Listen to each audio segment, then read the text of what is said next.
12월 10일 딸에게 전화를 걸었습니다. 손이 떨렸어요. 목소리가 나오지 않았습니다. 아빠 또. 딸이 말을 끊었죠. 얼마 필요하세요? 1,800만 원. 63살 자식에게 두 번째로 손을 벌리는 순간이었습니다. 28년 공무원으로 살았습니다. 퇴직금 1억 4천만 원으로 화물차를 샀어요. 2년 후 통장 잔고는 300만 원. 딸한테 빌린 돈이었습니다. 1억 3,700만 원이 증발했습니다. 화물차 한 대면 평생 먹고 살 줄 알았습니다. 착각이었어요. 11개월. 딱 그만큼 걸렸습니다. 대체 무슨 일이 있었던 걸까요? 이 이야기를 끝까지 들으시면 적어도 저와 같은 실수는 하지 않으실 겁니다. 저는 이미 너무 늦게 깨달았거든요. 이제 어디서부터 잘못됐는지 말해보려 합니다. 저는 28년간 시청 민원과 공무원으로 살았습니다. 오전 9시 창구 앞에 앉았습니다. 주민등록증 발급해 주세요. 네, 신분증 주시겠어요? 하루에 100건 남짓 처리했습니다. 점심은 정확히 12시였습니다. 구내식당 700원짜리 정식이었어요. 오후 6시 퇴근, 집까지 30분. 월급은 340만 원, 상여금은 1년에 200만 원 남짓이었습니다. 28년을 그렇게 살았어요. 61살 정년퇴직 통지서를 받았습니다. 퇴직금은 1억 4천만 원. 아내가 말했죠. 이제 좀 쉬워요. 저는 고개를 저었습니다. 아직 젊은데 뭘 쉬어. 퇴직하고 한 달 후였어요. 마트 주차장에서 화물차를 봤습니다. 기사가 상자를 척척 내리고 있었죠. 저 사람 한 달에 얼마나 벌까? 집에 와서 인터넷을 켰습니다. 화물차 카페에 가입했어요. 후기를 읽었죠. 월 700 기본입니다. 일만 잘 잡으면 1000도 가능합니다. 나이 들어도 할 수 있습니다. 저는 확신했어요. 운전은 20년 넘게 했습니다. 체력도 괜찮았죠. 아내에게 말했습니다. 화물차 한 대 사볼까? 아내는 반대했어요. 나이도 있는데 무슨 화물차예요. 하지만 저는 이미 마음먹었습니다. 딸에게도 전화했죠. 아빠 화물차 할까봐. 딸이 걱정스럽게 물었어요. 아빠 나이에 그게 되겠어요. 저는 웃으며 대답했습니다. 걱정 마. 아빠가 운전은 잘하잖아. 딸은 더 이상 말하지 않았어요. 그냥 조심하세요 라고만 했습니다. 화물차 한 대면 평생 먹고 살 수 있다고 믿었습니다. 그때만 해도 세상이 바뀌고 있다는 걸 몰랐어요. 퇴직한 다음 달 인천 중고 화물차 단지로 향했습니다. 5톤 화물차가 눈에 들어왔어요. 2019년식 8,700만 원이라는 딜러의 말에 계산기를 꺼냈습니다. 계약금 2천만 원에 나머지는 5년 할부로 나눠내는 조건이었어요. 매달 198만 원씩, 보험료는 별도로 38만 원. 유류비까지 합치면 한 달 고정비가 636만 원쯤 나온다고 했습니다. 딜러는 자신 있게 말했죠. 걱정 마세요. 이 차로 한 달에 1,200만 원은 벌어요. 머릿속으로 빼기를 했습니다. 1,200에서 636을 빼면 564만 원. 공무원 월급보다 훨씬 많았어요.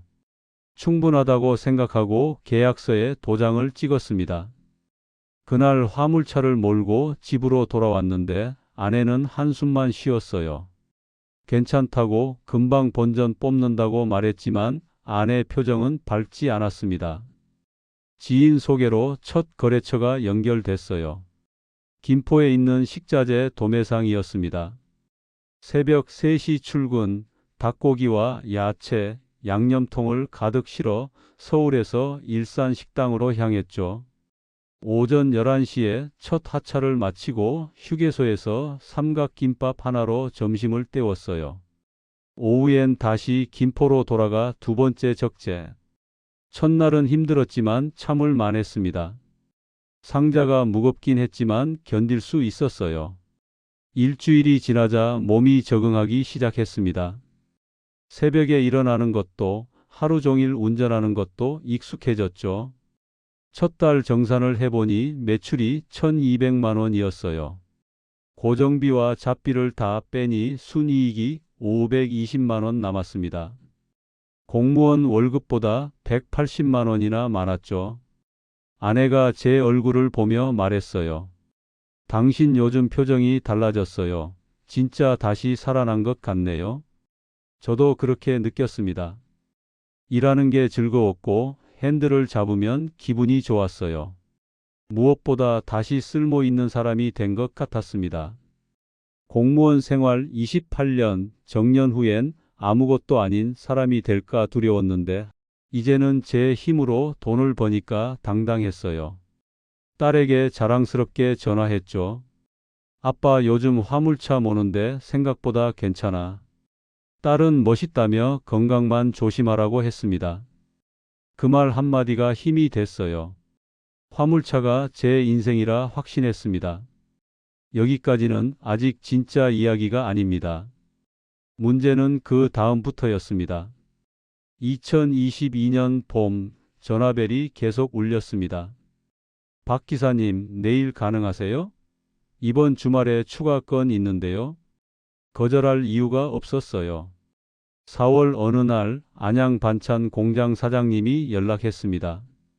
박 기사님, 우리랑 주 2회 계약 가능하세요? 주 2회면 월 150만 원 추가였죠. 흔쾌히 수락했습니다. 5월 정산을 했어요.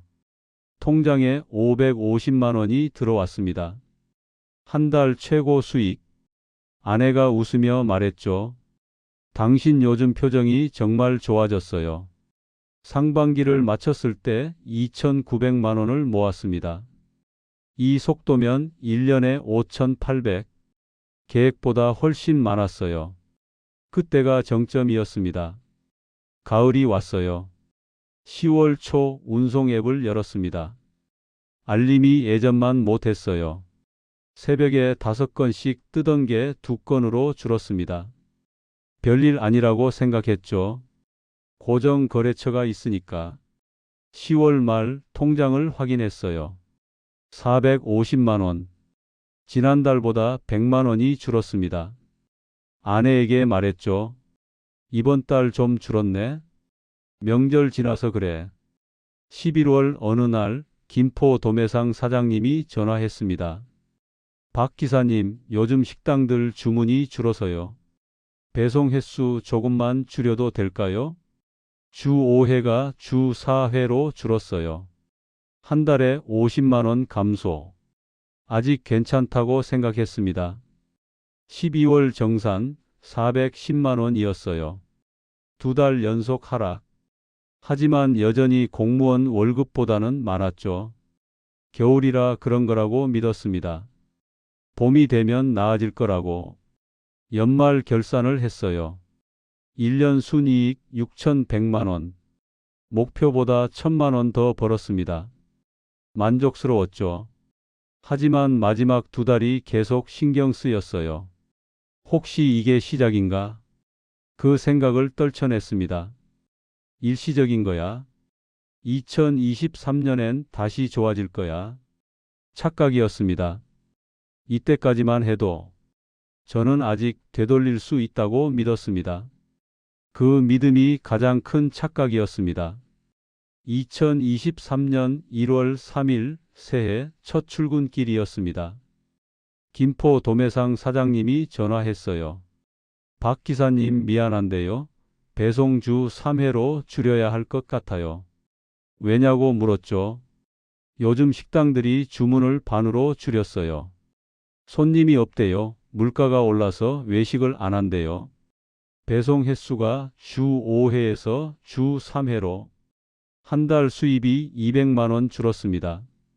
2월 15일 안양 반찬 공장에서 연락이 왔어요.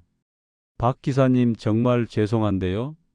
납품하던 마트 3곳이 계약을 다 끊었다고 했습니다. 대형 유통사가 직배송 시스템으로 바꿨대요. 우리 같은 중소업체는 다 잘렸어요. 당분간 배송이 없을 것 같아요. 한 달에 150만 원이 또 사라졌습니다. 3월 첫째 주 수원식당 사장님이 말했죠. 박 기사님 죄송해요. 저희 신도시 지점이 문 닫았어요. 임대료가 너무 올라서요. 그쪽 배송은 이제 없을 것 같아요. 3월 정산을 했습니다. 매출 850만 원. 지난해 같은 달에 1,400만 원 벌었는데 절반이었어요. 고정비 636만 원을 빼니 214만 원만 남았습니다. 4월 12일 새벽 4시 일산으로 가던 길이었어요. 올림픽 대로를 달리는데 갑자기 덜컹거리는 소리가 났습니다. 엔진룸에서였어요. 계기판을 봤죠. 온도계 바늘이 빨간색 구역으로 올라가고 있었습니다. 앞 유리에 김이 피어오르기 시작했어요. 급히 갓길로 차를 빼냈습니다. 본닛을 열었죠. 뜨거운 김이 확 올라왔어요. 냉각수가 바닥에 고여 있었습니다. 호스가 터진 거였죠. 견인차를 불렀습니다. 새벽 5시 반 정비소에 도착했어요. 정비사가 차를 들어 올려 밑을 봤습니다. 엔진 헤드 게스킷이 나갔네요. 냉각수 호스도 갈아야 하고요. 얼마나 나오냐고 물었죠. 부품값이 200만 원, 공임이 180만 원이요. 합쳐서 380만 원. 머리가 하얘졌어요. 한 달 수입보다 많았습니다. 아, 그리고 타이밍 벨트도 곧 갈아야 할 것 같은데요. 이것도 80만 원쯤 들 거예요. 460만 원. 선택의 여지가 없었습니다. 안 고치면 차를 못 쓰니까요. 카드를 꺼냈습니다. 할부로 결제했어요. 일주일이 걸린다고 했습니다. 그 주는 수입이 0원이었어요. 4월 20일 김포 도매상 사장님이 전화했습니다. 박 기사님 괜찮으시면 다른 기사 쓸게요. 일주일이나 차가 없으면 저희도 곤란해서요. 한 달에 250만 원 수입이 또 날아갔습니다. 5월 첫날 통장을 확인했어요. 잔고 2,900만 원. 6개월 전 6,100만 원에서 절반으로 줄었습니다. 운송 앱을 열었죠. 하루 종일 들여다봤습니다. 새벽부터 밤까지. 알림이 떴어요. 급히 눌렀습니다. 죄송합니다. 다른 기사님이 먼저 수락하셨습니다. 다시 알림. 또 마감. 알림. 마감. 젊은 기사들 손가락이 빨랐어요. 5월 정산 650만 원이었습니다. 고정비 696만 원을 빼니 마이너스 46만 원. 처음으로 적자였어요. 통장 잔고에서 돈을 빼서 메웠습니다. 이 선택 하나가 생각보다 훨씬 큰 대가를 남겼습니다. 6월 15일 허리가 끊어질 것 같았습니다. 상자를 들다가 주저앉았어요. 일어날 수가 없었습니다. 식당 사장님이 놀라서 달려왔죠. 기사님 괜찮으세요? 병원 가보세요. 다음 날 정형외과에 갔습니다. MRI를 찍었어요. 검사비 70만 원. 결과가 나왔죠. 디스크예요. 4번, 5번 사이가 많이 나갔네요. 무리하시면 안 돼요. 당분간 쉬셔야 해요. 쉴 수가 없었습니다. 쉬면 수입이 0원이었어요. 물리치료를 받으며 일했습니다. 6월 정산 마이너스 88만 원. 7월 마이너스 100만 원. 8월 마이너스 120만 원. 통장 잔고가 2,300만 원으로 줄었어요. 9월 초 아내가 말했습니다. 이제 그만해요. 이러다 우리 다 망해요. 저는 고개를 저었어요. 조금만 더 버티면 돼. 가을 지나면 나아질 거야. 아내 표정이 어두웠습니다. 9월 20일 차량 담보 대출을 알아봤어요. 인터넷으로 검색했습니다. 여러 곳에 전화했죠. 첫 번째 업체. 차량 가치가 3천만 원 정도 나오는데요. 대출은 2천만 원까지 가능합니다. 이자가 어떻게 되냐고 물었어요. 월 3%요. 한 달에 60만 원. 계산을 해봤습니다. 지금도 마이너스인데 60만 원을 더 낼 수가 없었어요. 두 번째 업체에 전화했습니다. 할부가 남아있으면 대출이 안 돼요. 할부금을 다 갚으셔야 합니다. 5,300만 원이 남아있다고 했죠. 그럼 어려우시겠네요. 세 번째 업체. 할부 중인 차량은 저희도 안 받아요. 길이 막혔습니다. 10월 5일 카드 대금 연체 문자가 왔어요. 198만 원 할부금이 연체됐습니다. 10월 15일 보험료 연체 문자. 38만 원. 10월 20일 할부 회사에서 전화가 왔습니다. 고객님 연체가 2개월째인데요. 이번 달까지 안 내시면 차량 회수 들어갑니다. 통장에 500만 원밖에 없었어요. 11월 첫날 딸에게 전화했습니다. 목소리가 떨렸죠. 아빠 돈 좀 빌려줄 수 있어? 딸이 놀라서 물었어요. 아빠 무슨 일 있어요? 얼마 필요하세요? 자식한테 손 벌리는 게 처음이었습니다. 200만 원만. 딸이 바로 보내줬어요. 할부금을 냈습니다. 11월 15일 남은 거래처 일산식당에서 전화가 왔어요. 박 기사님 죄송한데요. 다음 달부터 대형 물류업체로 바꾸려고요. 단가가 저희보다 30% 싸대요. 마지막 거래처였습니다.